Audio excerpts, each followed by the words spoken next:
Hello sir, good morning. कैसे हैं आप लोग? मस्त हैं स्टूडेंट्स। हम लोग प्रीवियस लेक्चर में एलिमेंट्री कैनाल का बक्कल कैविटी, ऑसोफेगस और स्टमक तक का पार्ट स्टडी कर लिए थे।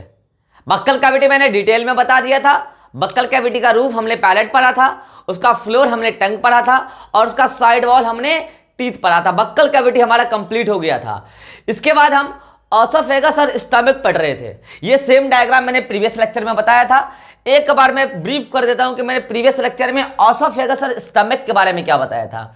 याद कीजिए, इस ऑसोफेगस के ऊपर का पूरा इलाका फेरिंक्स कहला रहा था। आप जानते हैं कि फेरिंक्स में दो रीजन होता है। यूबला के ऊपर पूरा इलाका नेजोफेरिंक्स कहलाता है, जिसमें एयर आती है इंटरनल नॉस्ट्रिल से, जबकि यूबला के नीचे वाला पूरा इलाका ओरोफेरिंक्स कहलाता है, जिसमें फूड आती है बक्कल कैविटी से। और उन दोनों को कॉमनली मिलाकर हम लोग फेरिंक्स बोलते हैं। यहां से पीएमटी का पॉपुलर सवाल आता है, pharynx is the passage for, common passage for food and air. और आपको पता है, अब नीचे जो हमारा ट्रेकिया के पीछे मतलब डॉर्सल साइड में जो पाइप है वही था फूड पाइप, जिसको हम लोग ऑसोफेगस के नाम से जानते हैं स्टूडेंट। और आपको पता है उसकी ओपनिंग ऑसोफेगस की तरफ, जिसकी बात एनसीईआरटी ने की है, उसकी ओपनिंग और फेरिंक्स की तरफ, ऑसोफेगस की ओपनिंग फेरिंक्स की तरफ क्या कहलाती है स्टूडेंट्स? गलेट। ऑसोफेगस एक लॉन्ग ट्यूब है स्टूडेंट, जो फेरिंक्स रीजन से होकर स्टमक तक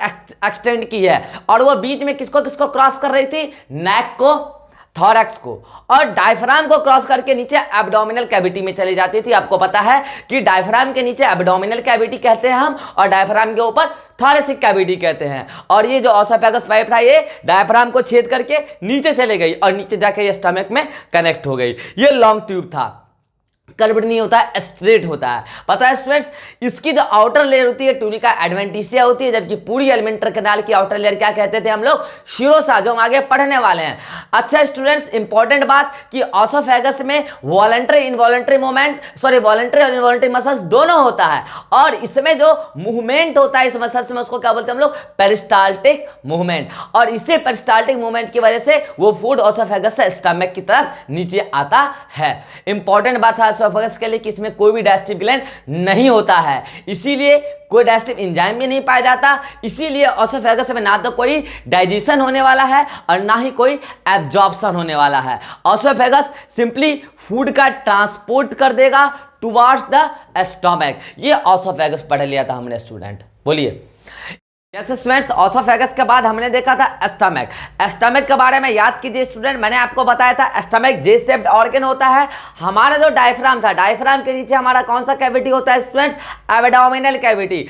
एब्डोमिनल कैविटी के अपर साइड, मतलब डायफ्राम के जस्ट नीचे की बात हो रही है। एब्डोमिनल कैविटी के अपर साइड लेफ्ट में, लेफ्ट साइड में एक जे शेप्ड बैग लाइक स्ट्रक्चर था स्टूडेंट्स, उसी को हम लोग स्टमक बोल रहे थे।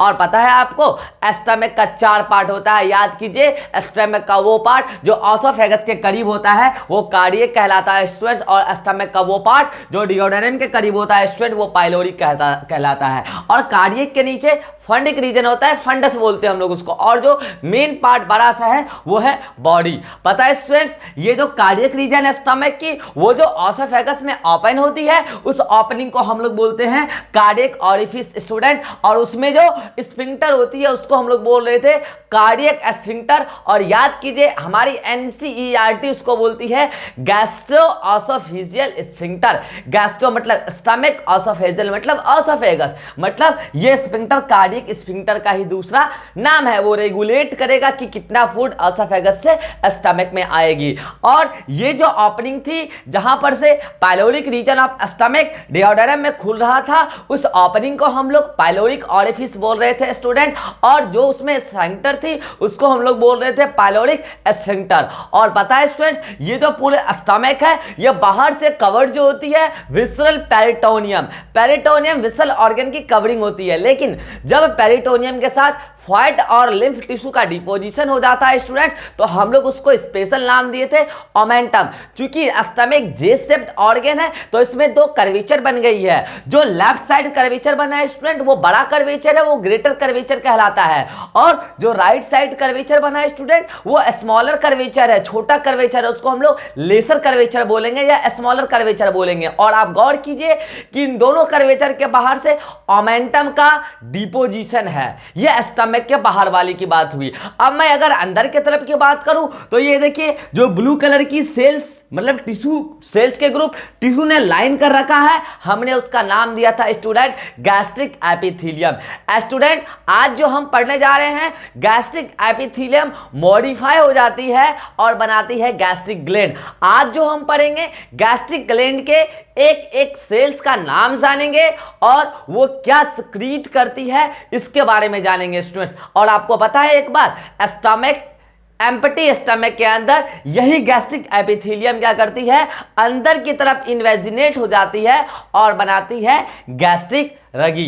पता है स्टूडेंट्स स्टमक के पास एक्स्ट्रा मसल होता है ऑब्लिक मसल, इसीलिए ये मैक्सिमम पेरिस्टाल्टिक मूवमेंट शो करती है। यहां पर मैकेनिकल और केमिकल डायरेक्शन दोनों होता है। यहां पर जो मैकेनिकल डायरेक्शन होता है ये मूवमेंट, ऐसे मूवमेंट को बोलते हैं हम लोग चर्निंग मूवमेंट स्टमक में, और यहां पर केमिकल डायरेक्शन होता है जो एंजाइम्स अभी सिक्रीट होंगे गैस्ट्रिक ग्लैंड से उनसे। यहां पर दोनों डायरेक्शन होता है, 4 से 5 घंटे के लिए यहां पे फूड स्टोर होता है और उसका डाइजेशन होता है। फिर यहां पर हम अब देखने जा रहे हैं कि ये जो गैस्ट्रिक एपिथेलियम है ये मॉडिफाई होके गैस्ट्रिक ग्लैंड जो बनाती है उसमें एक एक सेल्स का हमें नाम जानना है स्टूडेंट, और कौन क्या सिक्रीट करती है ये तो डायरेक्ट सवाल आता है। फिर उसके सिक्रीशन का फंक्शन, तो आप हेडिंग लगाइए स्टूडेंट्स गैस्ट्रिक ग्लैंड, हेडिंग लगाइए। अब आपको हम बताने जा रहे हैं students gastric gland, gastric gland. तो इसके बारे में ज्यादा कुछ बोलना क्या है, आपको पता है कि gastric gland is formed by modification of gastric epithelium of stomach. हम आपको अब बताने जा रहे हैं, अब आप हेडिंग लगाइए cells of gastric gland, gastric gland. Yes student, मैं आपको पहला सेल बताने जा रहा हूं स्टूडेंट्स, सुनिएगा। सेल का नाम, एक सेल का 2-3 नाम होता है। एक जो पहला सेल है स्टूडेंट्स उसका नाम है म्यूकस सेल। क्या बोला मैंने, म्यूकस सेल। इसी को बोलते हैं गोबलेट सेल, गोबलेट सेल, और इसी को बोलते हैं हम लोग नेक सेल। क्या बोलते हैं स्टूडेंट, नेक सेल। ये म्यूकस सेल, गॉबलेट सेल, नेक सेल, ये गैस्ट्रिक एपिथेलियम जो है सपोज कीजिए यहां पर ये मॉडिफाई होकर क्या बना दी, म्यूकस सेल। नेक वाले रीजन में मतलब यहां पर ज्यादा पाया जाएगा इसलिए इसको बोला नेक सेल। ओके स्टूडेंट, ये देखिए ये जो सेल है जो गैस्ट्रिक एपिथेलियम ही मॉडिफाई हो गई है वही कौन है, नेक सेल, गॉबलेट सेल या म्यूकस सेल। नाम से पता चल रहा है स्टूडेंट ये क्या सिक्रीट करेगी, म्यूकस सिक्रीट करेगी। तो बताइए स्टूडेंट इसके सिक्रीशन में आप क्या लिखिएगा, सिक्रेट्स म्यूकस, और साथ में ये सिक्रीट करती है स्टूडेंट बाइकार्बोनेट। क्या स्टूडेंट, बाइकार्बोनेट। ये दो चीज ये सिक्रीट करती है। फंक्शन अभी हम देखेंगे, एक एक करके देखेंगे। म्यूकस और बाइकार्बोनेट कौन सिक्रीट कर दी, म्यूकस सेल, गॉबलेट सेल या नेक सेल। स्टूडेंट जो दूसरा सेल है नाम है उसका पेराइटल सेल, पेराइटल सेल, और एक cell oxyntic cell, oxyntic cell. पता है स्टूडेंट ये पेराइटल सेल या फिर ऑक्जेंटिक सेल ये पेरीफेरी रीजन पर होते हैं, ऐसे ऐसे साइड साइड से, बिल्कुल बेस पर साइड साइड से। यही गैस्ट्रिक एपिथेलियम मॉडिफाई होकर बना रही है साइड साइड से। ये कौन सा सेल है, पेराइटल सेल, इसी का नाम है ऑक्जेंटिक सेल। सुनिएगा पेराइटल सेल या ऑक्जेंटिक सेल क्या सिक्रीट करती है, तो ये आपके सिलेबस के अकॉर्डिंग दो बहुत इंपॉर्टेंट चीज सिक्रीट करती है स्टूडेंट। एक का नाम है HCl, हाइड्रोक्लोरिक एसिड, एक प्रकार का एसिड है, बताऊंगा अभी फंक्शन क्या है इसका। और ये सिक्रीट करती है स्टूडेंट CIF। मैं अगर इसका फुल फॉर्म बताऊं आपको तो castle intrinsic factor, castle intrinsic factor student. अब आइए, अब इस दोनों का भी मैं आपको फंक्शन भी बताऊंगा, HCl और CIF का क्या काम है। नेक्स्ट सेल जो है स्टूडेंट उसका नाम है पेप्टिक सेल। क्या स्टूडेंट? पेप्टिक सेल, या इसी को बोलते हैं हम लोग जाइमोजन सेल। क्या बोले स्टूडेंट? जाइमोजन सेल, या इसी का नाम है चिप सेल। क्या स्टूडेंट? Chief cell. ये भी बेसल रीजन में ही होती है, कुछ ऐसी होगी बेसल रीजन में। पेप्टिक सेल, चिप सेल, इसी का नाम है peptic cell, chief cell, zymogen cell. ये क्या सिक्रीट करती है स्टूडेंट? सुनिएगा, ये 3 चीज सिक्रीट करेगी। एक ये सिक्रीट करती है पेप्सिनोजन। क्या स्टूडेंट? पेप्सिनोजन, ये इनएक्टिव एंजाइम है। एक सिक्रीट करती है ये प्रोरेनिन। क्या स्टूडेंट? प्रोरेनिन। और एक सिक्रीट करती है ये गैस्ट्रिक लाइपेज। क्या स्टूडेंट? Gastric lipase. अभी मैं तीनों का काम आपको बताऊंगा। अभी तो बस आप इतना याद रखिए कि पेप्टिक सेल या जाइमोजन सेल या चिप सेल जो स्टमक के गैस्ट्रिक एपिथेलियम के मॉडिफिकेशन से गैस्ट्रिक ग्लैंड का भाग है, ये क्या सिक्रीट करती है? पेप्सिनोजन, प्रोरेनिन और गैस्ट्रिक लाइपेज। नेक्स्ट जो सेल है स्टूडेंट आपका गैस्ट्रिक ग्लैंड के अंदर, वो बहुत सारे सेल से बना है और उस सेल्स के ग्रुप को हम लोग बोलते हैं एंटेरो एंडोक्राइन सेल। मतलब ये हार्मोन सिक्रीट कर रही होगी स्टूडेंट। Entero endocrine cell. जब मैं एंडोक्राइन सिस्टम पढ़ाता हूं तो वहां पे मैं आपको बताता हूं, तो आप जो सिर्फ ग्लैंड के नाम एंडोक्राइन चैप्टर में पढ़ते हैं, एड्रिनल ग्लैंड, हाइपोथैलेमस, ये वगैरह, पिट्यूटरी वगैरह, सिर्फ यही एंडोक्राइन ग्लैंड नहीं है, और भी कई सारे एंडोक्राइन ग्लैंड हैं जो आपको एनसीईआरटी भी डिस्कस करती है, जैसे किडनी जो स्केट्री में पढ़ेंगे हम लोग, GIT जो अभी हम पढ़ रहे हैं, गैस्ट्रोइंटेस्टाइनल ट्रैक्ट। देखिए यहाँ पर ये स्टमक सिक्रीट कर रहा है ना, एंडोक्राइन पार्ट कहला रहा है ना ये, क्यों? क्योंकि ये हार्मोन सिक्रीट करता है। अभी मैं आपको बताऊंगा कि ये कौन सा हार्मोन सिक्रीट करता है ना। तो एंटेरो एंडोक्राइन सेल्स बहुत सारी सेल से मिलकर बना है। आपको 3 सेल का नाम जानना है स्टूडेंट। एक सेल का नाम है D सेल। अच्छा सुनिएगा, एंटेरो एंडोक्राइन सेल का ही कई जगह आपको नाम लिखा मिलेगा अर्जेंटाफिन सेल। क्या बोला स्टूडेंट मैंने? अर्जेंटाफिन सेल, इसी का नाम है। सुनिएगा, इसमें 3 प्रकार के सेल होंगे आपके सिलेबस में। एक होगा D सेल, एक होगा G सेल और एक होगा EC सेल। EC का मतलब यहां पे एंटेरोक्रोमेफिन, एंटेरोक्रोमेफिन सेल है ना। अब सुनिएगा, ये तीनों अलग अलग चीज सिक्रीट करते हैं। ये तीनों अलग अलग चीज सिक्रीट करेंगे। जो D सेल सिक्रीट करेगा वो करता है सोमेटोस्टैटिन, और जो G सेल सिक्रीट करेगा वो सिक्रीट करता है गैस्ट्रीन, और जो EC सेल सिक्रीट करता है वो सिक्रीट करता है सेरोटोनिन प्लस हिस्टामिन। क्या? Serotonin plus histamine. ये D सेल सिक्रीट किया सोमेटोस्टैटिन, G सेल सिक्रीट किया गैस्ट्रीन और EC सेल सिक्रीट किया सेरोटोनिन प्लस हिस्टामिन। मैं अभी आपको सबका काम एक एक करके बताऊंगा। सुनिएगा स्टूडेंट, इसका मतलब आपके सिलेबस के अकॉर्डिंग गैस्ट्रिक ग्लैंड में जो भी सेल्स हैं यही 4 कैटेगरी के।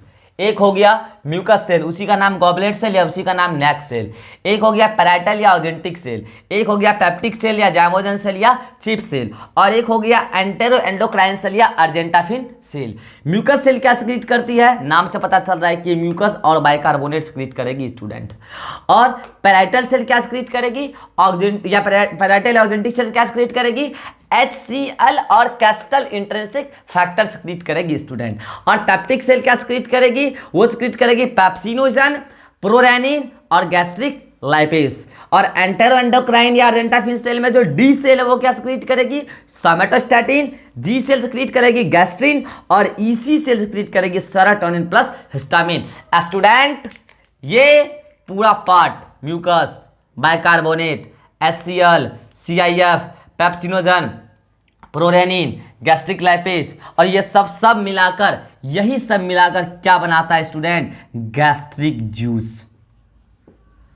यही बनाता है स्टूडेंट गैस्ट्रिक जूस। अब इसका हम फंक्शन देखेंगे कि गैस्ट्रिक जूस का फंक्शन क्या है। उसमें अलग अलग कंपोनेंट है स्टूडेंट, म्यूकस है, बाइकार्बोनेट है, HCl है, कैस्टल इंट्रिंसिक फैक्टर है स्टूडेंट, उसमें पेप्सिनोजेन है, प्रोरेनिन है, गैस्ट्रिक लाइपेज है स्टूडेंट, सेरोटोनिन है, हिस्टामिन है, और भी बहुत सारी चीज़ें हैं, सोमेटोस्टैटिन है, गैस्ट्रिन है। हम इस सब का फंक्शन देखेंगे स्टूडेंट एक एक करके। तो अब हम स्टार्ट कर रहे हैं फंक्शन ऑफ गैस्ट्रिक जूस। मैं ये डायग्राम नहीं मिटा रहा हूं क्योंकि मैं डायग्राम में अभी आपको समझाऊंगा और फिर इसी डायग्राम को मॉडिफाई करके अभी मैं नेक्स्ट डायग्राम बनाऊंगा, इसलिए इसको मैं मिटा नहीं रहा हूं। आइए मैं इधर मैं आपको बताता हूं function of gastric juice. Function of gastric juice.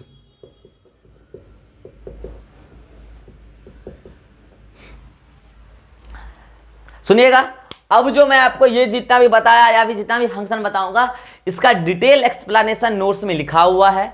आपको यहाँ पर बस समझ लेना है। आप नोट्स रीड कीजिएगा, आपको उसमें सब कुछ लिखा हुआ है क्लास नोट्स में, जो आपको नीचे डिस्क्रिप्शन में लिंक में डेली वाइज दिया जाता है। तो आपको इसका, वैसे तो आपको इसका फोटो चला जाएगा बोर्ड वर्क का, ठीक है। आप मैथ्स करना चाहे तो मैथ्स कर लीजिएगा, अदरवाइज मैं एक एक करके थ्योरी बोर्ड पर नहीं लिखूंगा, ये बहुत ही टाइम कंज्यूमिंग होगा। तो आप नोट्स में देख लीजिएगा, मैं एक्सप्लेन सब कुछ यहाँ पे कर रहा हूँ, है ना।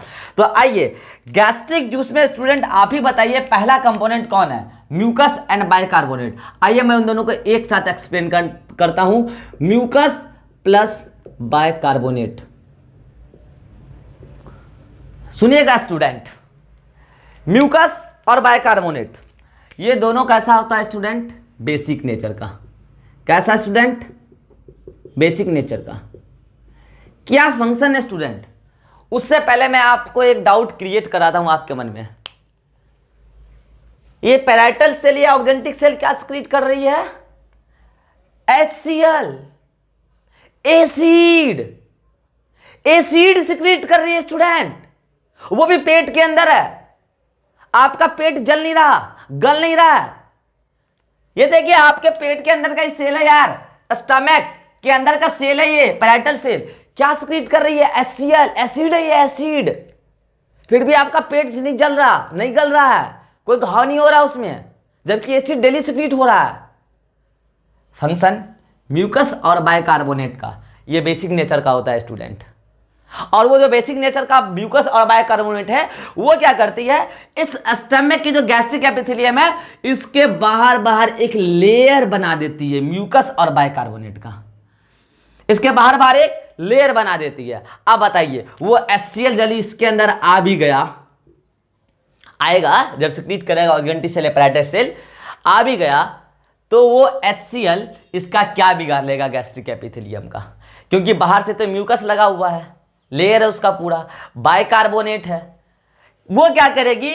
इस गैस्ट्रिक एपिथेलियम को HCl के एक्शन की वजह से जलने से बचाएगी। NCERT वर्ड यूज करती है एक्सक्वारेशन, इसका मतलब होता है खुरचना। अरे जलने के बाद घाव देखिए ना, वो खुरच जाती है ना, उसी को बोलते हैं हम लोग एक्सक्वारेशन। वो HCl की वजह से हो सकता है, लेकिन होता नहीं है। क्यों? क्योंकि ये म्यूकस और बाइकार्बोनेट बेसिक नेचर का है। ये तो पहला फंक्शन हुआ कि ये म्यूकस और बाइकार्बोनेट गैस्ट्रिक एपिथेलियम के ऊपर एक लेयर बना लेती है, इसकी वजह से गैस्ट्रिक एपिथेलियम HCl के एक्शन की वजह से जलने से बच जाती है, पहला फंक्शन। दूसरा, ये म्यूकस क्या करेगी? फूड पार्टिकल के साथ अटैच होगी और फूड पार्टिकल को एक जगह कलेक्ट करने का काम करेगी। म्यूकस पहले भी मैंने बताया, चिपचिपा पदार्थ मैंने बताया था, आप ऐसे कीजिए, फिर जो आया आपके मुंह में, क्या है? यही म्यूकस है। ये स्टमक में भी है, म्यूकस सेल हर जगह होती है, सिक्रीट करती है। मैंने स्टमक का म्यूकस सेल का नाम बताया, ये गॉबलेट सेल, नेक सेल, है ना, हर जगह होती है, सिक्रीट करती है। ये म्यूकस क्या करेगी? फूड पार्टिकल जो इधर उधर बिखरे हुए हैं उसको एक जगह कलेक्ट करने का काम करेगी, ताकि एंजाइम अच्छे से एक्ट कर पाए। ये दूसरा फंक्शन हुआ म्यूकस और बाइकार्बोनेट का। म्यूकस और बाइकार्बोनेट का इतना ही फंक्शन है। यहाँ से जो लॉजिकल सवाल आता है ह्यूमन फिजियोलॉजी में, वो ऐसा क्वेश्चन आता है इफ देन। ये वाला सवाल बहुत इंटरेस्टेड होता है, लॉजिकल होता है, हर स्टूडेंट ये सवाल सही नहीं कर सकता है, स्पेशली रटने वाला बच्चा, वो तो कभी नहीं सही कर सकता ये सवाल। तो सुनिएगा स्टूडेंट, मैं क्वेश्चंस कर रहा हूं, बच्चे आंसर बताएंगे कमेंट में और रीजन के साथ बताएंगे आंसर। चलिए क्वेश्चन सुनिए, आज का जो क्वेश्चन है क्वेश्चन नंबर 1, सुनिएगा question. If due to any reason mucus cell oblique goblet cell या neck cell, if due to any reason mucus cell is destroyed, खत्म हो गई, डिस्ट्रॉय हो गई, व्हाट विल हैपन, क्या होगा, व्हाट विल हैपन, बताइए कोई बच्चा आंसर में बताइए क्या होगा। ऑप्शन नहीं दिया जाएगा, ऑप्शन के लिए आप एडिक्ट नहीं होइए। माना आप पीएमटी की तैयारी कर रहे हैं, ऑब्जेक्टिव वाले क्वेश्चंस लगाते हैं, लेकिन ऑप्शन हर जगह नहीं देंगे हम आपको। यदि म्यूकस सेल और या गॉबलेट सेल या नेक सेल किसी कारणवश डिस्ट्रॉय हो गई, कारण कुछ भी हो सकता है, तो क्या होगा, क्या होगा, सोचिए, सोच कर देखिए क्या होगा, ब्रेन लगाइए अपना, आप कमेंट में आंसर दीजिए, आपके आंसर का रिप्लाई जरूर दिया जाएगा, क्या होगा। चलिए मैं आंसर बताता हूँ, आप अपना आंसर मैच कीजिएगा, जो आंसर दिए हैं उनको रिप्लाई जरूर किया जाएगा। सुनिए, आप उससे पहले मुझे एक बात बताइए, आप साइंस में स्पेशली बायोलॉजिकल सिस्टम में अगर आप किसी भी चीज़ का सिग्निफिकेंस नहीं ना समझ पा रहे हैं, आप साइंस छोड़िए ना, आप लाइफ में भी, आपको मैं एक सिंपल फंडा बताता हूँ, अगर आप किसी भी इंडिविजुअल का आप अपने लाइफ में सिग्निफिकेंस नहीं समझ पा रहे हैं, तो आप उस इंडिविजुअल को अपने लाइफ से हटा कर देखिए, आपको अपने आप उसका सिग्निफिकेंस समझ में आ जाएगा। ये जीवन में भी अप्लाई है, साइंस में भी अप्लाई है। सुनिएगा, आपको नहीं पता है ना क्या होगा उसके हटने से, एक बार हटा कर देखिए ना, जो होगा समझ जाइएगा वो म्यूकस सेल की वजह से ही हुआ। एक बात बताइएगा, म्यूकस सेल का क्या काम था, म्यूकस क्रिएट करना, और म्यूकस का क्या काम था, HCl की वजह से गैस्ट्रिक एपिथेलियम जल नहीं जाए, उसी से बचाना काम था ना म्यूकस का, और वो आ रही थी म्यूकस सेल से। तो बताइए कल को अगर म्यूकस सेल नहीं होगी तो क्या म्यूकस आएगा, और अगर म्यूकस नहीं आएगा, मैंने इनके बारे में कुछ बोला ही नहीं है, मतलब ये सब है, अगर ये सब है तो ये भी होगा, तो HCl तो आया होगा लेकिन म्यूकस नहीं आया होगा, क्योंकि ये डिस्ट्रॉय हो गया है। तो म्यूकस नहीं आया होगा तो HCl तो गैस्ट्रिक एपिथेलियम को जला देगा ना, तो स्टमक के अंदर क्या हो जाएगा, घाव हो जाएगा, इसको हम लोग बोलते हैं गैस्ट्रिक अल्सर। तो answer will B gastric ulcer. क्या हो जाएगा student, gastric ulcer, gastric ulcer हो जाएगा स्टूडेंट, ये अगर म्यूकस सेल डिस्ट्रॉय होगी। ये बहुत इंपॉर्टेंट सवाल है यहाँ से। तो पहला हुआ खत्म आपका म्यूकस सेल, और उसमें जो म्यूकस और बाइकार्बोनेट था उसका फंक्शन समाप्त हुआ। नेक्स्ट आपको हम बता रहे हैं, नेक्स्ट कंपोनेंट हमारा कौन सा स्टूडेंट, बताइए आप। नेक्स्ट कंपोनेंट है HCl। HCl से पहले मैं आपको ये बता देता हूं, कैस्टल इंट्रिंसिक फैक्टर। चलिए, कैस्टल इंट्रिंसिक फैक्टर, चलिए सुनिएगा। पहले आपको मैं एक बात बताता हूं, आपके अंदर जो ब्लड है, मैं आपको ब्लड पढ़ाऊंगा सर्कुलेटर सिस्टम में, आप वीडियो देखते रहिए मेरे फिजियोलॉजी का, मैं आपको पढ़ाऊंगा सर्कुलेटर सिस्टम में ब्लड, मैं आपको डिटेल में ब्लड पढ़ाऊंगा। वहाँ ब्लड में जो 45% पार्ट होता है ब्लड सेल्स होता है, और उसमें एक सेल होता है 55% होता है प्लाज्मा। ये सब हम डिटेल में देखने वाले हैं। ब्लड में 45% जो होता है ब्लड सेल्स, उसमें मैक्सिमम चीज़ क्या होता है, RBC, उसका अधिक नंबर होता है। वो RBC जो बनता है ना आपके बॉडी के अंदर, हिमोपोएटिक अंदर के अंदर बनता है, रेड बोन मेरो के अंदर हिमोपोएटिक ऑर्गन, वो RBC के जो मैचुरेशन होते हैं ना, उसमें जरूरी है विटामिन B12। कौन स्टूडेंट, विटामिन B12। और पता है स्टूडेंट क्या बोला मैंने, vitamin B12 is required for, बोलिए क्या, मैचुरेशन ऑफ RBC के मैचुरेशन में जरूरी है विटामिन B12। अब सुनिएगा, जो आपके स्टमक के अंदर ऑक्जेंटिव सेल सिक्रीट करती है ना, CIF, कैस्टल इंट्रिंसिक फैक्टर, ये इस फूड पार्टिकल से कैस्टल इंट्रिंसिक फैक्टर ने विटामिन B12 को एब्जॉर्ब करने में हेल्प करती है। मीन्स CIF का क्या फंक्शन हो गया, हेल्प्स इन एब्जॉर्प्शन ऑफ क्या, विटामिन B12। तो बताइए क्या होगा, कैस्टल इंट्रिंसिक फैक्टर आएगा, कहाँ से आएगा, parietal cell. Castle intrinsic factor आएगा तो विटामिन B12 एब्जॉर्ब होगा। उसके लिए आपको विटामिन B12 खाना भी चाहिए ना, एक्सटर्नल सोर्स से खाते हैं आप। तो कैस्टल इंट्रिंसिक फैक्टर आएगा तो विटामिन B12 एब्जॉर्ब होगा, और अगर विटामिन B12 एब्जॉर्ब होगा तो आपके अंदर ब्लड में ज़्यादा से ज़्यादा आरबीसी बनेगा, तो आपके अंदर जो ब्लड का नॉर्मल अमाउंट होना चाहिए वो मेंटेन रहेगा। ये काम किसका हुआ? Castle intrinsic factor. चलिए आज का दूसरा सवाल, आंसर दीजिएगा कमेंट में। आज का दूसरा सवाल ये है, if due to any reason, किसी कारणवश आपका ऑक्जेंटिक सेल डैमेज हो गया, किसी कारणवश आपका ऑक्जेंटिक सेल डैमेज हो गया, तो आपको कौन सा डिसऑर्डर होगा? आंसर दीजिए कमेंट में, ऑप्शन नहीं दूंगा, आंसर कमेंट में दीजिए।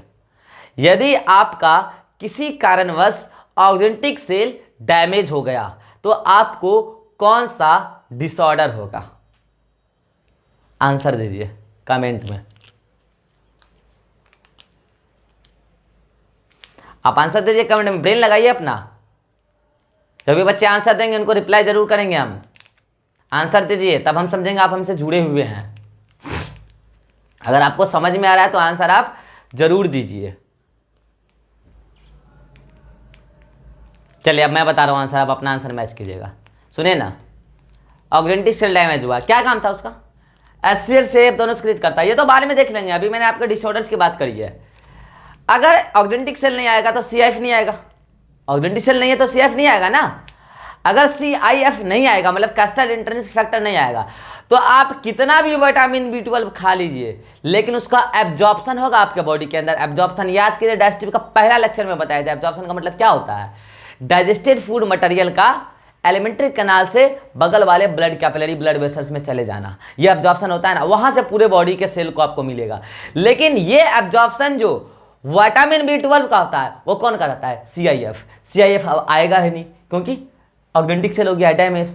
तो अगर विटामिन B12 एब्जॉर्ब नहीं होगा तो आपके हर बॉडी सेल्स में नहीं पहुंचेगा, तो जहां आरबीसी का मैच्योरेशन होता है वहां भी नहीं पहुंचेगा।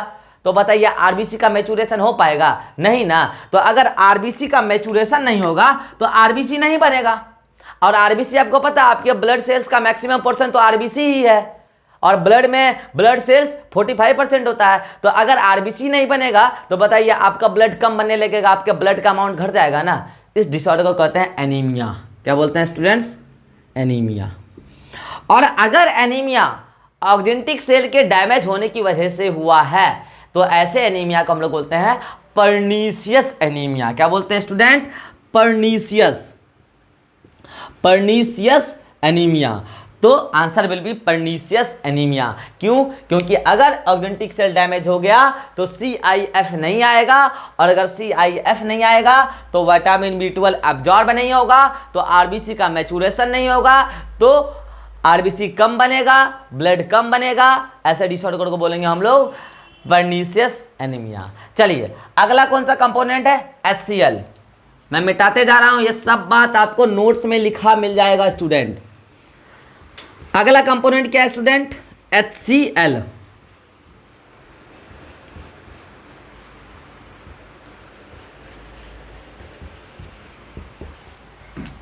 यस, नेक्स्ट क्या है? HCl। क्या काम है HCl का? पहला काम तो आपको ऐसे पता चल रहा होगा, सुनिएगा। सेल का आपको हम बहुत सारा फंक्शन बताते हैं। पहला फंक्शन HCl का, एसिड। अभी आपको लग रहा होगा ना एसिड हमारे पेट को गला देगा, ऐसा कुछ नहीं होता है। एसिड है, आप कितने भी माइक्रोब्स और पैथोजन फ्रेशली फूड खा लीजिए फिर भी वो माइक्रोब्स और पैथोजन आ ही जाते हैं थोड़े बहुत। कितना आप साफ सफाई का ध्यान रखिएगा। वो जो छोटे छोटे पैथोजन और माइक्रोब्स आपके स्टमक के अंदर आ गए, यहाँ वो नहीं बच पाएगा क्योंकि यहाँ उसको एसिड मार देगा। तो पहला फंक्शन क्या हो गया? Kill the microbes, kill the ingested, जो आप इंजेस्ट कर गए, kill the ingested microbes, microbes को मार देगा। दूसरा फंक्शन सुनिए इसका, HCl का। पता है स्टूडेंट, आपको मैं 2 वर्ड बता रहा हूं बायोलॉजी में। आपको जहां पर भी किसी भी वर्ड के लास्ट में जाइम या फिर आपको किसी भी वर्ड के लास्ट में एज मिल जाए तो आप समझ जाइएगा वो एंजाइम है।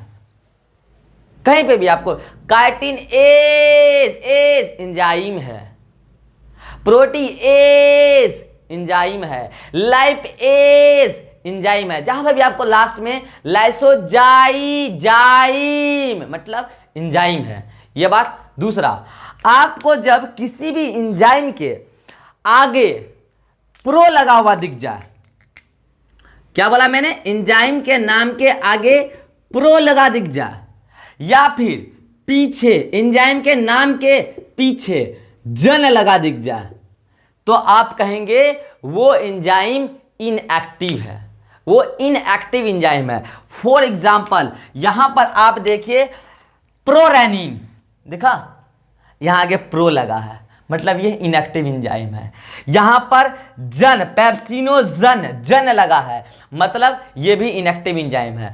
तो पेप्सिनोजन जब एक्टिव होगा तो किसमें कन्वर्ट होगा, पेप्सिन में, जन उड़ा रे बचा पेप्सिन। और जब प्रोरेनिन एक्टिव में कन्वर्ट होगा तो उड़ा रे प्रो, क्या बचेगा, रेनिन। मतलब अगर आपको नाम के लास्ट में जन दिख गया एंजाइम के नाम के लास्ट में जन, तो वो एंजाइम इनएक्टिव एंजाइम है। अगर स्टार्टिंग में आपको प्रो दिख गया तो वो एंजाइम इनएक्टिव एंजाइम है। तो उसको एक्टिव करने के लिए दोनों वर्ड हटाइए। सुनिए, एंजाइम को जब भी आप एक्टिवेट करेंगे तो कोई ना कोई एक्टिवेटर आकर एक्टिवेट करेगा।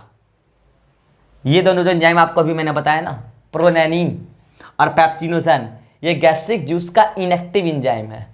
इसके एक्टिवेटर की तरह एक्ट करता है HCl, means HCl activate the inactive enzyme of gastric juice, that is pepsinogen and prorennin. तो यदि मैं इस फंक्शन को यहां पर लिखना चाहूं तो बताइए स्टूडेंट, क्या मैं ऐसे लिख सकता हूं, यहां पर मैं पेप्सिनोजन लिख दूं स्टूडेंट, कोई दिक्कत, ये लिखा मैंने पेप्सिनोजन।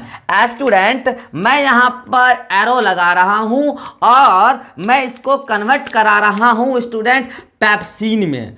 तो आप बताइए ये इनएक्टिव एंजाइम एक्टिव में कन्वर्ट हुआ क्योंकि इसके लास्ट के नाम के लास्ट में जल लगा है, तो वो इनएक्टिव एंजाइम है। तो बताइए इसके लिए कोई एक्टिवेटर आया होगा, इसी का एक्टिवेटर कौन है, HCl। दूसरा function, it activate the pepsinogen into pepsin. आपके बॉडी में पेप्सिनोजन का कोई काम नहीं है क्योंकि वो इनएक्टिव एंजाइम है, जबकि आपके बॉडी के अंदर पेप्सिन का क्या काम है ये अभी हम जस्ट देखने वाले हैं। जैसे कि HCl ने पेप्सिनोजन को एक्टिवेट करके पेप्सिन बनाया, वैसे ही HCl प्रोरेनिन भी आपको पता है इनएक्टिव एंजाइम है। ये देखिए प्रोरेनिन इनएक्टिव एंजाइम है स्टूडेंट, और प्रोरेनिन जब एक्टिव होती है तो ये कन्वर्ट हो जाएगी स्टूडेंट रेनिन में, ये कन्वर्ट हो जाएगी स्टूडेंट रेनिन में। और पता है स्टूडेंट इसके लिए भी एक्टिवेटर का काम कौन करेगी, HCl। तो बताइए ये प्रोरेनिन इनएक्टिव एंजाइम किस में कन्वर्ट हुआ, एक्टिव एंजाइम रेनिन में। ये काम किसका है, HCl का। तो HCl का यहां से दो काम निकला, it activate the pepsinogen and convert into pepsin and activate the inactive prorennin enzyme to convert rennin. ये दो काम यहां से हुआ, act as activator for inactive enzyme of gastric juice. अभी हम आगे इन दोनों का फंक्शन तो देखेंगे, जस्ट देखने वाले हैं। तो HCl का आपको दो फंक्शन पता चल गया, एक तो माइक्रोब्स को किल करना और एक्टिवेटर की तरह एक्ट करना। अगला और भी HCl के काम हम बताएंगे आपको, डाइजेशन जब पढ़ाएंगे फिजियोलॉजी ऑफ डाइजेशन, तो उसमें बताएंगे कि ये आयरन +3 को कन्वर्ट करता है आयरन +2 में, क्योंकि हम खाते हैं आयरन +3 और एब्जॉर्ब होता है आयरन +2।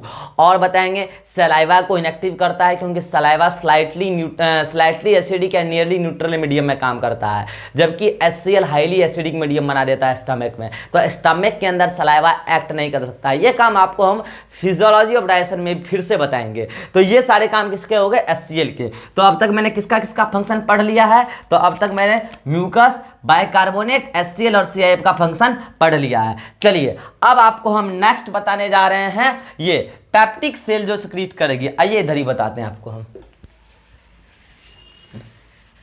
ये जो भी बच्चा गैस्ट्रिक जूस के एक एक कंपोनेंट का फंक्शन अच्छे से समझ लिया, मेरा वादा है उन बच्चों से कि वो फिजियोलॉजी ऑफ डायरेक्शन को रटेंगे तो नहीं, समझेंगे। और वैसे भी बायोलॉजी जो बच्चा रट लिया तो फिर वो बायोलॉजी नहीं लेना था उसको, हिस्ट्री ले लेना था, बायोलॉजी रटने का है ही नहीं। इसमें 80% चीज़ें समझने की है, रटना नहीं है। आइए आपको हम बताते हैं। पेप्टिक सेल, पेप्टिक सेल क्या एक्सक्रीट करती है? पेप्सिनोजन, प्रोरेनिन और गैस्ट्रिक लाइपेज। पहला बात करते हैं हम पेप्सिनोजन का। स्टूडेंट ये देखिए पेप्सिनोजन, पेप्सिनोजन। हाँ स्टूडेंट, पेप्सिनोजन का हमारे बॉडी में कोई काम ही नहीं है, इनएक्टिव एंजाइम है वो। तो पहले वो एक्टिव तो हो जाए। वो एक्टिव कैसे होगा स्टूडेंट? जब उस पे गिरेगी क्या? HCl। क्या गिरेगी स्टूडेंट? HCl। तो वो किस में कन्वर्ट हो जाएगी स्टूडेंट? पेप्सिन में। चलिए यहां तक तो आपको पहले पता चल गया। अब बच्चा बोलता है, अरे मास्टर पेप्सिन का तो काम बता। हाँ बता रहा हूं ना मैं। आप क्या खाते हैं याद के स्टार्टिंग में? आप प्रोटीन खाते हैं या अमीनो एसिड खाते हैं? आप प्रोटीन खाते हैं स्टूडेंट। प्रोटीन को डायरेक्ट अमीनो एसिड में नहीं तोड़ा जा सकता है, स्टेप वाइज ब्रेक डाउन करेंगे। क्योंकि अगर डायरेक्ट तोड़ देंगे तो बहुत सारा एनर्जी रिलीज हो जाएगा, उतनी एनर्जी को हमारा बॉडी कॉप अप नहीं कर पाएगा। हम स्टेप वाइज ब्रेक डाउन करेंगे। तो जो ये प्रोटीन था, क्या प्रोटीन, ये टूटता है पहले पेप्टॉन। किसमें? पेप्टॉन्स प्लस प्रोटियोज में। किसमें स्टूडेंट?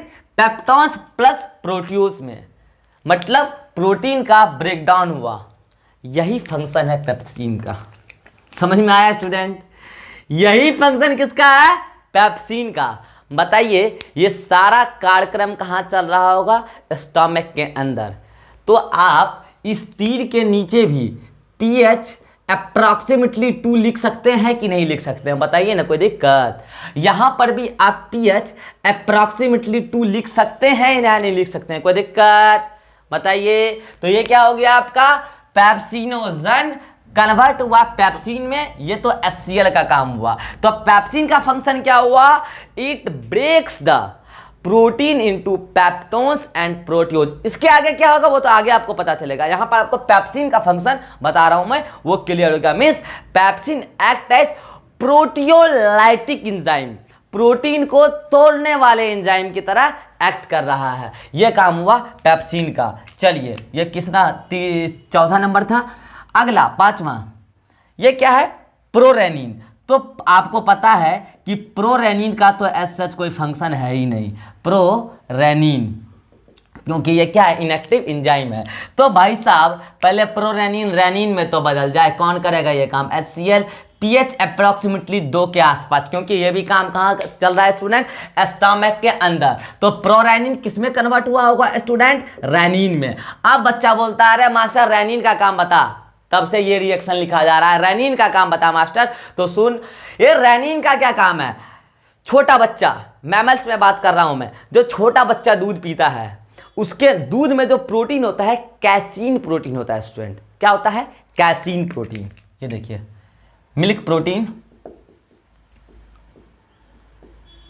कैसीन, ये मिल्क में होता है। इस कैसीन प्रोटीन को हमारा जो छोटा बच्चा मैमल्स का होता है वो डायरेक्ट डाइजेस्ट नहीं कर सकता, क्योंकि प्रोटीन को डाइजेस्ट करने वाले एंजाइम अभी मैंने बताया क्या? पेप्सिन। छोटा बच्चा के अंदर तो पेप्सिन है, वो इस मिल्क प्रोटीन कैसीन को डायरेक्ट डाइजेस्ट नहीं कर सकता, ब्रेक नहीं कर सकता। तो उसके अंदर, हमारे अंदर डायरेक्ट ब्रेक डाउन कर देता है ये पेप्सिन। हमारे अंदर एडल्ट में, तो हमारे अंदर एडल्ट में रेनिन वगैरह नहीं पाया जाएगा, मगर छोटे बच्चे के अंदर गैस्ट्रिक जूस में क्या पाया जाता है? प्रोरेनिन। वो कन्वर्ट होता है पहले रेनिन में HCl की वजह से। फिर ये रेनिन क्या करता है? पहले इस मिल्क प्रोटीन कैसीन को कन्वर्ट कर देता है किसमें? पैरा कैसिनेट में। किसमें? पैरा कैसिनेट में। और इसकी वजह से क्या हो जाता है? मिल्क हो जाता है कोगुलेट। क्या हो गया? ये कोगुलेटेड मिल्क है, ये कोगुलेटेड मिल्क। अब उस कोगुलेटेड मिल्क पे बच्चे का पेप्सिन, पेप्सिन भी मिलेगा बच्चे में ना, बच्चे का पेप्सिन आएगा और वो इस पैरा कैसिनेट को अब कन्वर्ट करेगा किसमें? पेप्टोन्स और प्रोटियोज में। मतलब बच्चे के अंदर मिल्क का डाइजेशन डायरेक्टली नहीं होता है, पहले इनिशियली उसका क्या कहा जाता है, कोगुलेशन। तो छोटे बच्चे के अंदर अगर मैं बात करूं डाइजेशन ऑफ मिल्क का इनिशियल स्टेप क्या होगा, तो कोगुलेशन ऑफ मिल्क। और यही कोगुलेशन ऑफ मिल्क कराना काम किसका है, रेनिन का। ये देखिए, ये रेनिन क्या कराया, इसको कोगुलेट कराया। यहाँ पर कैल्शियम आयन भी आया होगा, ये रिएक्शन हम फिर से आपको आगे बताएंगे। यहाँ पर कैल्शियम आयन भी आया होगा। ये काम भी pH अप्रॉक्सीमेटली 2 के आसपास हो रहा होगा, क्योंकि ये काम भी कहाँ हो रहा है, स्टमक के अंदर ही। तो रेनिन का क्या काम हो गया, it helps in initial step of milk digestion in infants, छोटे बच्चे, मैमेलियन इन्फेंट्स। क्या होता है initial digestion, initial step of digestion of milk, that is coagulation of milk. Milk को कोगुलेट कराना काम किसका है, रेनिन का। तो इन दोनों का काम हो गया स्टूडेंट। आइए नेक्स्ट आपको मैं बताऊं, इसको मैं मिटा रहा हूं नीचे, इसको मैं मिटा रहा हूं। स्टूडेंट, मैंने रेनिन का पूरा फंक्शन बता दिया कि इसका क्या काम है, इस मिल्क प्रोटीन का बच्चे के अंदर मिल्क प्रोटीन कैसीन को कोगुलेट कराना, यह काम है रेनिन का। और रेनिन एक्चुअली हमारे अंदर पाया जाता है नहीं, छोटे बच्चे में रेनिन नहीं पाया जाता है, प्रोरेनिन पाया जाता है, उसको कन्वर्ट किया जाता है रेनिन में। लेकिन किसी भी बच्चे का अगर ध्यान गया हो, जो बच्चा प्रीवियस ईयर का क्वेश्चन किया होगा, उसको यहाँ पर एक बात समझ में आई होगी कि रेनिन का स्पेलिंग गलत लिखा है मैंने। यह रेनिन एक्सक्रीटरी सिस्टम आएगा, जो मैं अगला चैप्टर आपको पढ़ाने वाला हूं। ये वर्ड से भी क्वेश्चन आता है फिजियोलॉजी में, 2 वर्ड बहुत परेशान करेगा आपको, सुनिएगा। ये रेनिन एक्सक्रीटरी सिस्टम में वहां पे ये एक्ट करेगा एज अ हार्मोन, जबकि RENNIN होगा इस चैप्टर में, और ये एक एंजाइम है, RENNIN।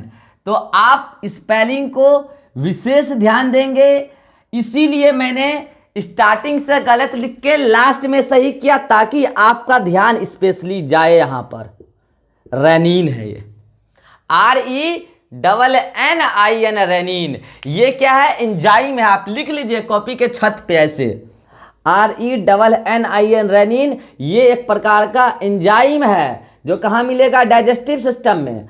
और RENIN, ये रेनिन क्या है, एक हार्मोन है, जो ये कहाँ मिलेगा आपको, एक्सक्रीटरी सिस्टम में। ये आप कॉपी के छत पर नोट कर लीजिए कि ये रेनिन, RENNIN रेनिन एंजाइम है जो डाइजेस्टिव सिस्टम में मिलेगा, और RENIN रेनिन हार्मोन है जो एक्सक्रीटरी सिस्टम में मिलेगा। स्टूडेंट, ऐसा ही मिलता जुलता वर्ड 2 और है जो आपको अलग अलग चैप्टर्स में आएगा। स्टूडेंट, एक वर्ड आपको मिलेगा इलियम, ILIUM, और एक वर्ड आपको मिलेगा ILEUM, इलियम। ये इलियम आई और ये इलियम, ये वाला इलियम मैं आपको बता चुका हूं, आगे भी पढ़ाऊंगा। ये इलियम पार्ट ऑफ गट, ये क्या है, part of gut. Alimentary canal का पार्ट था ना, लार्ज इंटेस्टाइन याद कीजिए, ये small intestine, duodenum, jejunum, ileum, बस इलियम वही है, इलियम। और ये इलियम बोन है स्टूडेंट, ये बोन है।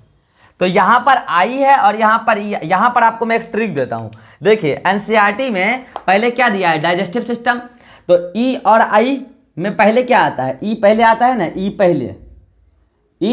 पहले, और एनसीईआरटी ने पहले क्या दिया है, डाइजेस्टिव सिस्टम। और आई बाद में आता है ना, आई बाद में। और ह्यूमन में ये जो स्केलेटल सिस्टम है ये बाद में आया है। तो पहले वाला पहले वाली के साथ, बाद वाला बाद वाली के साथ, मतलब ILEUM ये डाइजेस्टिव सिस्टम का पार्ट है, और ILIUM ये स्केलेटल सिस्टम का पार्ट है। ये भी आप कॉपी के छत पे नोट कर लीजिए, जल्दी से इसको आप नोट कीजिए, इसको मैं जस्ट मिटा दूंगा, इसको आप जल्दी से नोट कर लीजिए।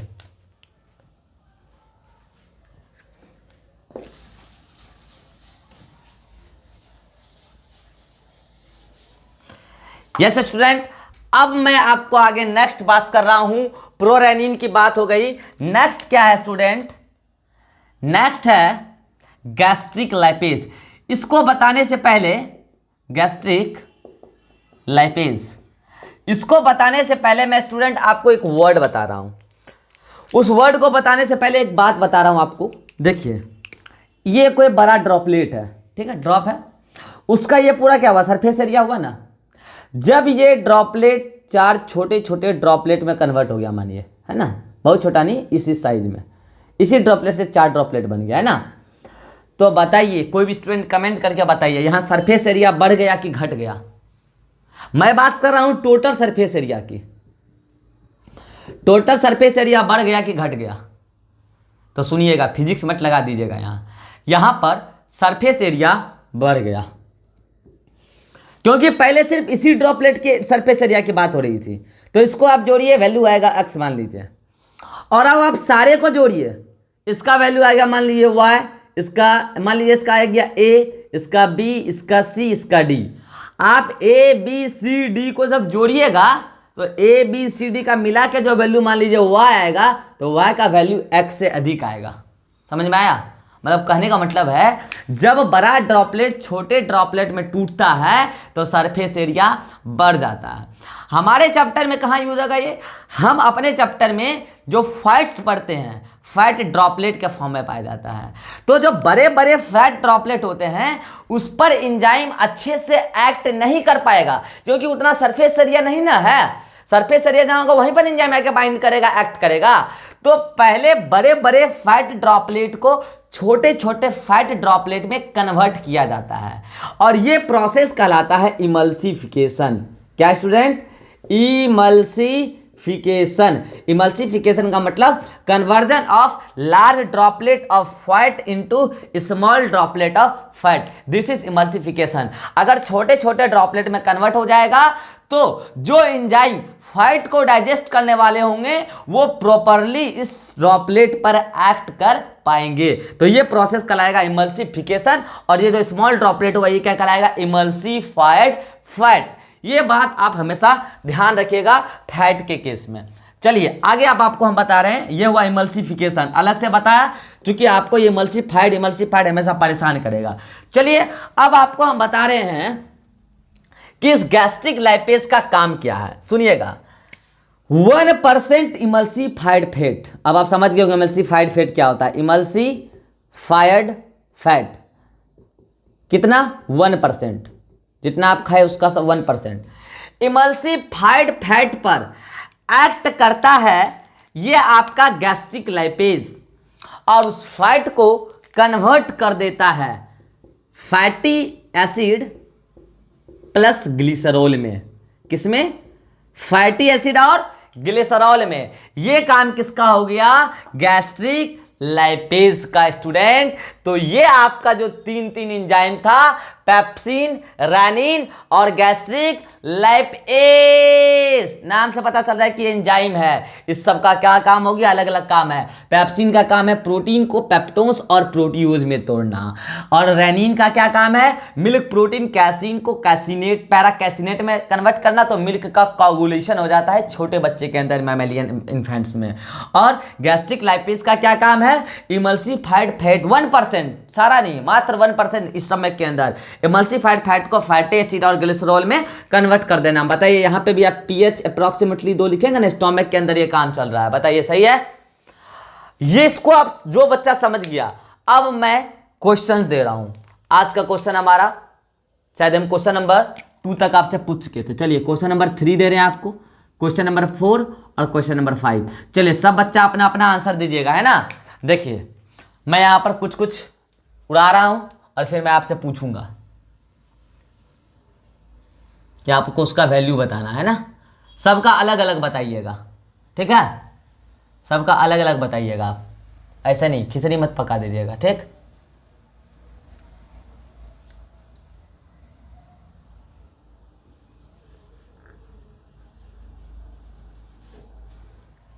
इंटरेस्टेड क्वेश्चन है ना स्टूडेंट?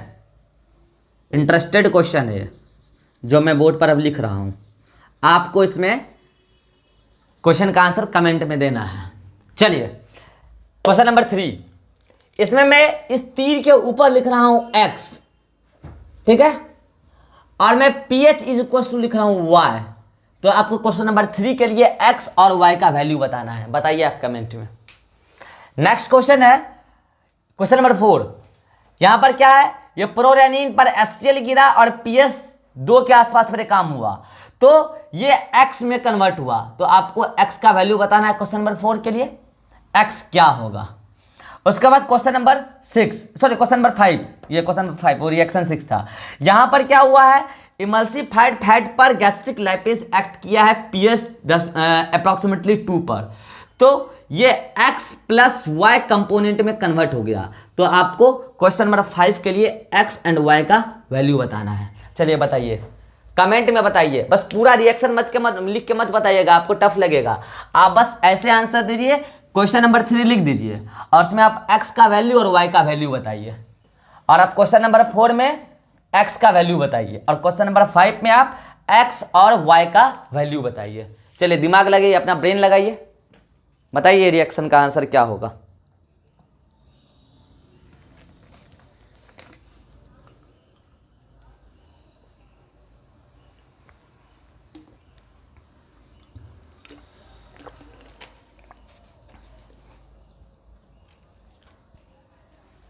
आप अपना आंसर दीजिए कमेंट में, आपके आंसर का जरूर रिप्लाई किया जाएगा।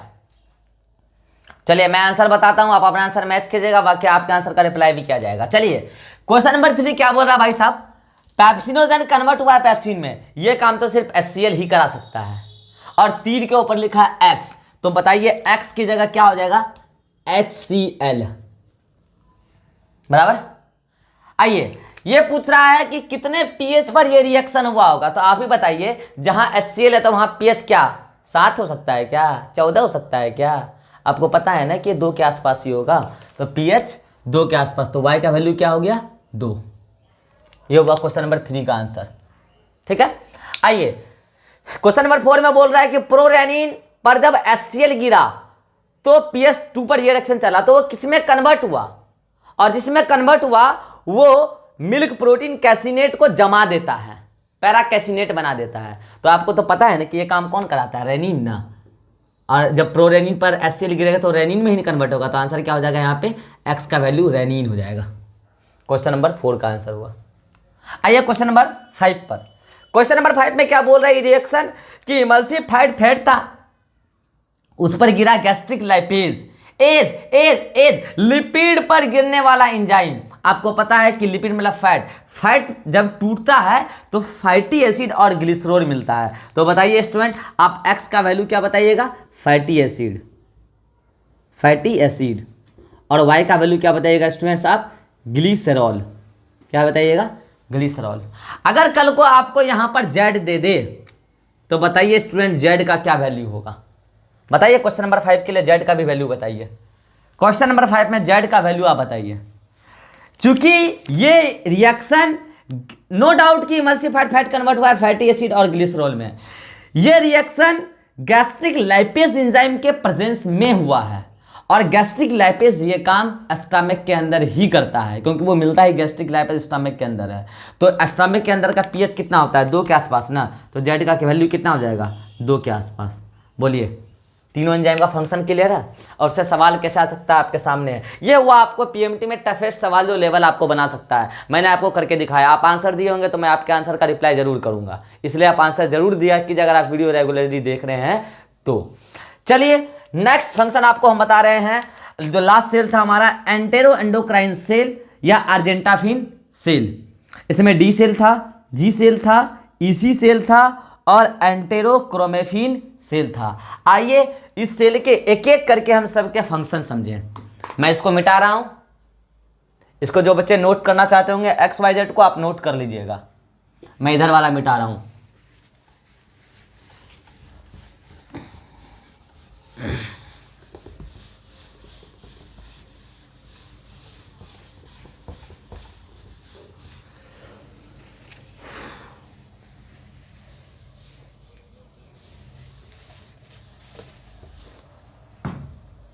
चलिए नेक्स्ट क्या है, एंटेरो एंडोक्राइन सेल में अर्जेंटाफिन सेल। इसमें पहला क्या है, डी सेल, वो क्या सिक्रीट करती है, सोमेटोस्टेटिन। तो हम 6th फंक्शन पढ़ चुके हैं, 7th फंक्शन गैस्ट्रिक जूस के फंक्शन पढ़ रहे हैं हम लोग। 7th में हम क्या लिखेंगे, सोमेटोस्टेटिन, सोमेटोस्टेटिन। सुनिएगा स्टूडेंट, आपके अंदर डाइजेशन कब आएगा, मतलब डाइजेशन कब होगा, तब होगा जब आपके अंदर एनर्जी आएगा। मैंने स्टार्टिंग में बोला है कि जब किसी भी बॉन्ड का ब्रेकिंग होता है, किसी भी चीज़ का ब्रेकिंग होता है तो एनर्जी रिलीज होता है। याद कि मैं बताया था स्टार्टिंग में, इंसान टूटे, दिल टूटे, पत्थर टूटे, बम टूटे, कुछ भी टूटता है एनर्जी रिलीज होती है, ठीक है। लेकिन उससे पहले वो बॉन्ड टूटे, उससे पहले आपको वो बॉन्ड बनाना पड़ेगा, और बॉन्ड बनाने में एनर्जी लगती है। आपका दिल बाद में टूटेगा, उससे पहले आपको दिल लगाना पड़ेगा और उसमें खर्चा लगता है, तो एनर्जी लगता है। तो बताइए, आप जो फूड का डाइजेशन कराएंगे उसके लिए एनर्जी पहले चाहिए, तब रिलीज भी होगी। तो उसके लिए आप क्या चाहिएगा कि फूड के डाइजेशन में एनर्जी तभी ना लगाएं जब हमारे अंदर अवेलेबल एनर्जी हो। अब आपको मैं एक सिचुएशन बताता हूं। आपके सामने इमरजेंसी सिचुएशन आ गया, आपके सामने शेर आ गया, आप क्या कीजिएगा उस समय? भागिएगा या शेर को बोलिएगा रुक भाई साहब मैं खाना खा लूँ तब भागूंगा मैं, ये बोलिएगा शेर को? अगर ये बोलिएगा तो शेर बोलेगा ठीक है भाग तू मेरे पेट के अंदर। आप उस समय भागना चाहिएगा फूड को डाइजेस्ट, और उस समय आपको एनर्जी भागने में लगाना है। इसका मतलब इमरजेंसी कंडीशन में आप क्या कीजिएगा? डाइजेस्टिव एक्टिविटी को इनहिबिट करना चाहिएगा। कैसे इनहिबिट होगा? आपके चाहने से थोड़ी। आपका नर्वस सिस्टम एक्टिवेट होगा, ऑटोनॉमिक नर्वस सिस्टम, उसमें सिंपैथेटिक नर्वस सिस्टम जो इमरजेंसी कंडीशन में एक्टिवेट होता है। ये बात मैं नर्वस सिस्टम में डिटेल में बताऊंगा, यही सेम एग्जांपल बताऊंगा।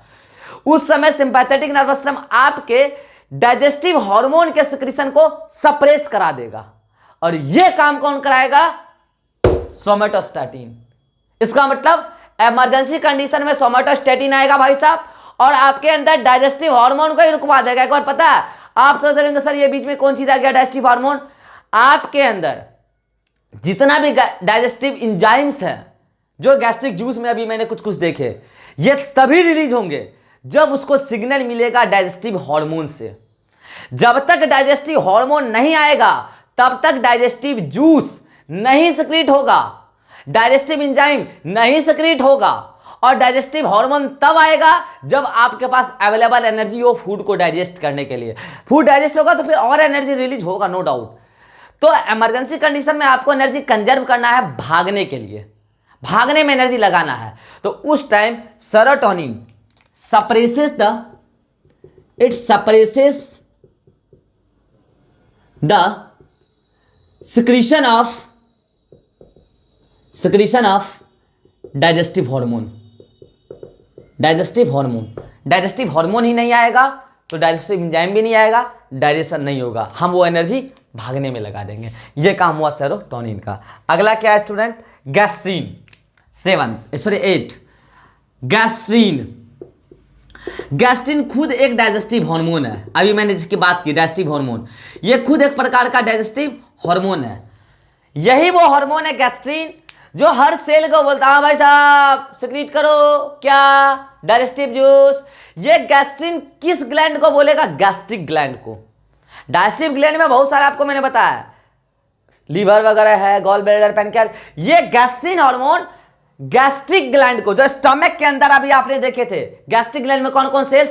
Peptic cell, mucus cell, oxyntic cell, इन सारे सेल्स को ये भाई साहब बोलेगा गैस्ट्रीन हार्मोन। हाँ भाई साहब सिक्रीट करो, जूस सिक्रीट करो। तो म्यूकस सेल क्या सिक्रीट कर देगी? म्यूकस और बाइकार्बोनेट। उधर से ऑक्जेंटिक सेल क्या सिक्रीट कर देगा? HCl और CIF। इधर से पेप्टिक सेल क्या सिक्रीट कर देगा? पेप्सिनोजन, प्रोरेनिन और गैस्ट्रिक लैक्टेज। तब फूड का डाइजेशन होगा, मीन्स ये डाइजेशन को प्रमोट करेगा। क्या काम बताया मैंने इसका? गैस्ट्रीन हार्मोन प्रमोट या stimulate, promote the secretion of gastric juice from gastric gland, from cells of gastric gland भी बोल सकते हैं, गैस्ट्रिक ग्लैंड। ये काम किसका हुआ? गैस्ट्रीन हार्मोन का। नेक्स्ट क्या है स्टूडेंट? नेक्स्ट है सेरोटोनिन और हिस्टामिन। सुनिएगा, इसको मैं मिटा रहा हूं, ये सब आपको नोटबुक में लिखा हुआ मिल जाएगा। ये अगर आप नोट्स में ऐड करना चाहें, ये क्वेश्चन शायद नोट्स में नहीं होगा, तो ये क्वेश्चन आप अलग से नोट कर लीजिएगा। आपको ये बोर्ड वर्क का फोटो जाएगा तो ये आपको उसमें जरूर मिलेगा। ये सब नोट में लिखा हुआ, ये मैं मिटा रहा हूं। नोट्स आप नीचे जब डिस्क्रिप्शन में जाइएगा तो उसमें 2 लिंक होता है स्टूडेंट। एक लिंक पर आपको क्लास नोट्स मिलेगा, जो मैंने अलग अलग जगह पढ़ाए हैं, स्पेलिंग मिस्टेक वगैरह मिले तो मैंने पहले बताया, आप सही करवा लीजिए, बच्चों का लिखा हुआ है। एक लिंक में मिलेगा क्लास नोट्स, और एक लिंक में आपको कनेक्टेड PDF मिलेगा बोर्ड वर्क और NCERT कंटेंट का, है ना। तो वो आप पढ़ा कीजिए। चलिए अगला क्या है, सेरोटोनिन, 9th नंबर। क्या है स्टूडेंट, सेरोटोनिन। चलिए सेरोटोनिन के बारे में सुनिएगा। सेरोटोनिन एक प्रकार का वैसोकॉन्स्ट्रिक्टर है। क्या वर्ड आया स्टूडेंट, वैसोकॉन्स्ट्रिक्टर। वैसो का मतलब क्या होता है स्टूडेंट, ब्लड वेसल्स। वैसो का मतलब ब्लड वेसल्स, और कॉन्स्ट्रिक्शन का मतलब क्या होता है, दबाना। कॉन्स्ट्रिक्ट करना मतलब क्या, दबाना। मतलब ये ब्लड वेसल्स को क्या करेगी, दबा देगी।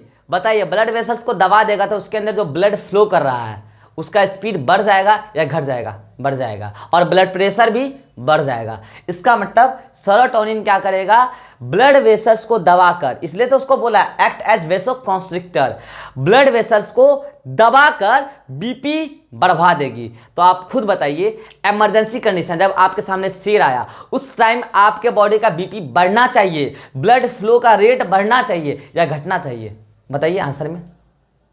इमरजेंसी कंडीशन में आपका ब्लड फ्लो का रेट और ब्लड प्रेशर बढ़ना चाहिए कि घटना चाहिए, आंसर में बताइए कमेंट में। सुनिए आंसर, ब्लड प्रेशर उस टाइम बढ़ना चाहिए, ब्लड फ्लो बढ़ना चाहिए। क्यों, आपके हर सेल्स को ज्यादा ब्लड मिलेगा, ब्लड में ही तो ऑक्सीजन है ना, तो आपका हर सेल मांगेगा, टिश्यू मांगेगा ऑक्सीजन, चिल्लाएगा हाइपोक्सिया हाइपोक्सिया हाइपोक्सिया। हाइपोक्सिया का मतलब क्या होता है, मुझे ऑक्सीजन की कमी हो रही है, ऑक्सीजन की कमी हो रही है, मुझे ऑक्सीजन दो, ऑक्सीजन ऑक्सीजन। कौन देगा ऑक्सीजन, ब्लड ही लेके जाता है ना, तो ब्लड का फ्लो जल्दी जल्दी होगा तो पहुंचेगा भी जल्दी जल्दी। तो उस टाइम ब्लड प्रेशर को बढ़ाना होता है इमरजेंसी कंडीशन में, तो उस टाइम कौन आ जाएगा भाई साहब, सेरोटोनिन।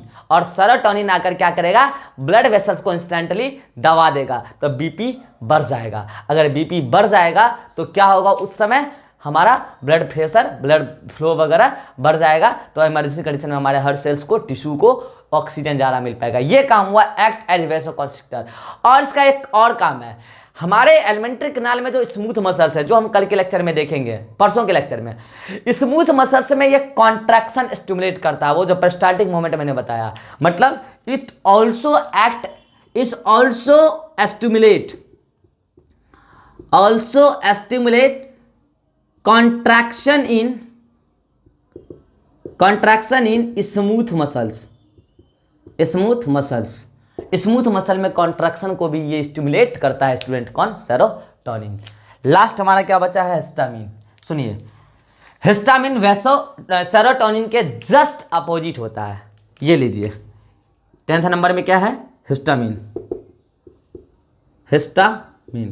जस्ट अपोजिट होता है सेरोटोनिन के। सेरोटोनिन क्या, ब्लड वेसल्स को दबाती है, और ये क्या करेगी, ब्लड वेसल्स को फैला देगी, डायलेट कर देगी। तो ये देखिए, ये ब्लड, तो इसको क्या बोलिएगा आप, वेसो डायलेटर।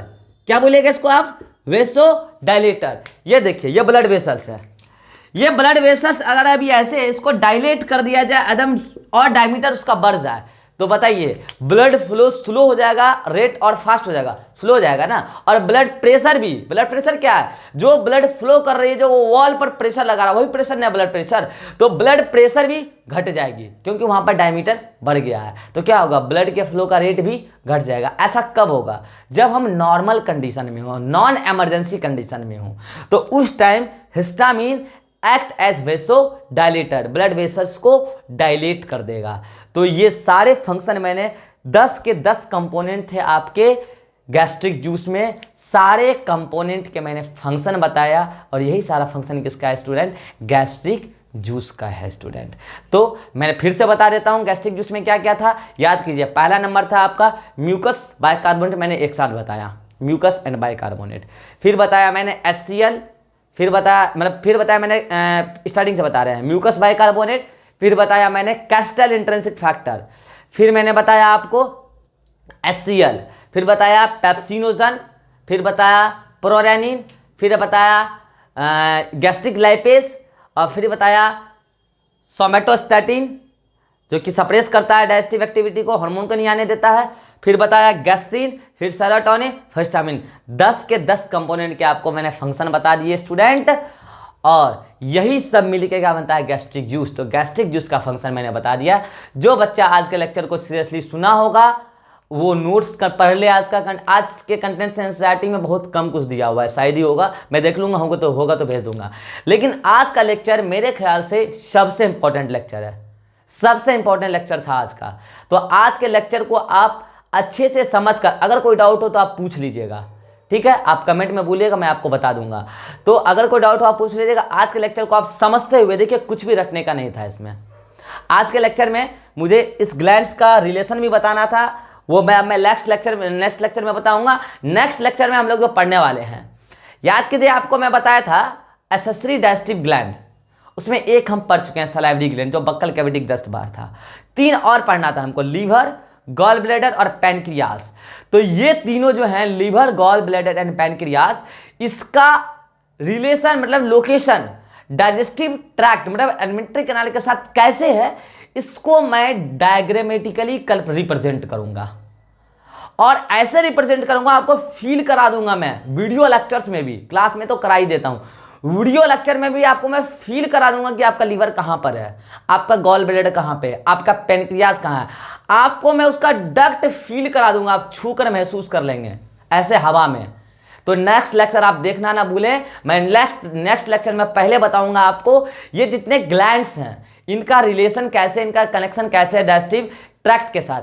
फिर मैं आपको बताऊंगा स्टार्टिंग से लेके माउथ से लेके एनस तक, वहां तक मैंने अभी आप तक स्टमक तक पढ़ा दिया है, वहां तक के बाद लास्ट एनस तक का पूरा पार्ट एक सिंगल डायग्राम में मैं कवर कर दूंगा, और पूरा स्ट्रक्चर को कल मैं एक्सप्लेन कर दूंगा। कल हमारा स्ट्रक्चर ऑफ एलिमेंट्री कैनाल समाप्त हो जाएगा। उसके बाद हम लोग पढ़ेंगे, एक लेक्चर लगेगा हम लोग को हिस्टोलॉजी ऑफ एलिमेंट्री कैनाल पढ़ने में, फिर हम लोग आगे मूव करेंगे फिजियोलॉजी ऑफ डाइजेशन में। तो स्टूडेंट्स, आप लेक्चर देखते रहिए, पढ़ाई करते रहिए। आपको लेक्चर कैसा लगता है ये भी आप कमेंट में जरूर बताइए। अगर आपको समझ में नहीं आ रहा है तो ये भी आप ओपनली बोल सकते हैं, मैं आपके अकॉर्डिंग तरीकों को मॉडिफाई करूंगा। आप लेक्चर देखते रहिए, डेली वाइज देखिए। तो कल के लेक्चर में हम लोग पढ़ने क्या वाला है कि लीवर, गॉल ब्लैडर और पैनक्रियास का रिलेशन हमारे एलिमेंट्री कैनाल के साथ कैसे है। ठीक है बच्चों, मिलते हैं फिर हम लोग कल। Bye bye.